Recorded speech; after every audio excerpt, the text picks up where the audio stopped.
അടുത്തതും മീഥൈൽ ബെൻസീനിൽ നിന്ന് തന്നെയാണ്, അതായത് ടൊളുവിനിൽ നിന്ന് തന്നെയാണ് അടുത്ത മെത്തേഡ് ഓഫ് പ്രിപ്പറേഷനും സ്റ്റാർട്ട് ചെയ്യുന്നത്. അതായത് സ്റ്റാർട്ടിംഗ് മെറ്റീരിയൽ എന്ന് പറയുന്നത് ടൊളുവിൻ തന്നെയാണ്.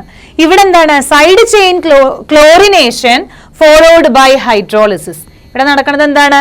Side chain chlorination followed by hydrolysis. അപ്പൊ നമുക്ക് ടൊളുവിൻ എടുത്തു, Cl2 in presence of sunlight അല്ലെങ്കിൽ റേഡിയേഷന്റെ പ്രസൻസിൽ നമ്മൾ അതിനെ റിയാക്ട് ചെയ്യുകയാണെങ്കിൽ ഇവിടുത്തെ 2 ഹൈഡ്രജൻ, നേരത്തെ കേസിലും എല്ലാ കേസിലും ഇവിടുന്ന് ഈ 2 ഹൈഡ്രജനെ റീപ്ലേസ് ചെയ്തിട്ട് കോംപ്ലക്സുകൾ ഫോം ചെയ്യായിരുന്നു.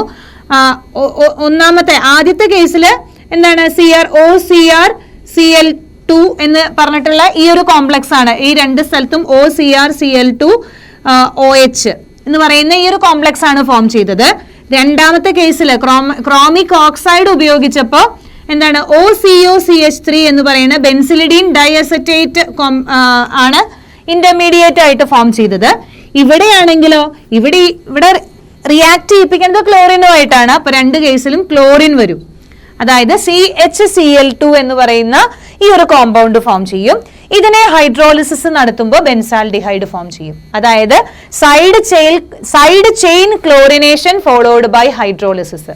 ഇവിടെ UV ലൈറ്റിന്റെ ഒക്കെ പ്രസൻസിൽ സൈഡ് ചെയിൻ ക്ലോറിനേഷൻ നടക്കും. ഫ്രീ റാഡിക്കൽ ആയിട്ടുള്ള ഈ സബ്സ്റ്റിറ്റ്യൂഷൻ സൈഡ് ചെയിൻ ക്ലോറിനേഷൻ നടന്നു കഴിഞ്ഞാൽ അതിനെ ഹൈഡ്രോളിസിസ് നടത്തിയിട്ട് കറസ്പോണ്ടിങ് ആൽഡിഹൈഡ് ഫോം ചെയ്യിക്കുന്ന ഈ ഒരു റിയാക്ഷൻ ആണ് ഇവിടെ ഡിസ്കസ് ചെയ്തത്, ബെൻസാൽഡിഹൈഡ് ഫോം ചെയ്യണത്. ഈ ഒരു റിയാക്ഷന്റെ പ്രത്യേകത എന്ന് പറയുന്നത് ബെൻസാൽഡിഹൈഡിന്റെ കൊമേഴ്ഷ്യൽ മെത്തേഡ് ഓഫ് പ്രിപ്പറേഷൻ എന്ന് പറയുന്നത് ഈ റിയാക്ഷൻ ആണ്. ബെൻസാൽഡിഹൈഡ് കൊമേഴ്ഷ്യൽ ആയിട്ട് പ്രൊഡ്യൂസ് ചെയ്യണത് by side chain chlorination followed by hydrolysis ആണ്. ഓക്കെ, ടൊളുവിന്റെ side chain chlorination followed by hydrolysis ആണ് ബെൻസാൽഡിഹൈഡ് പ്രിപ്പയർ ചെയ്യാനുള്ള കൊമേഴ്ഷ്യൽ മെത്തേഡ്.